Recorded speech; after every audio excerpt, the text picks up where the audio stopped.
या ठिकाणी TETला अशा प्रकारचे प्रश्न विचारण्यात येतात. 10 या त्रिकोणी संख्येनंतर क्रमाने येणाऱ्या 8व्या त्रिकोणी संख्येचा पाया किती? तर बघा या ठिकाणी 10 संख्या आहे ना, ती दुप्पट करून घ्यायची, गुणिला 2 बरोबर 20. या ठिकाणी 20च्या जवळ अगदी वर्ग संख्या बघायची. तर बघा 5 घेतली तर 25, 5चा वर्ग 25, त्याच्यामुळे आपल्याला 4 घ्यावे लागेल.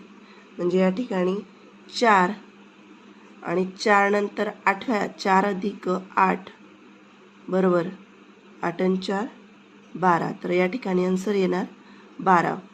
त्याचप्रमाणे बघा पुढे दिलेला आहे एका कोणाचा पूरक कोन आणि कोटी कोन यांच्या मापांची बेरीज 200 आहे, तर त्या कोणाचे माप किती?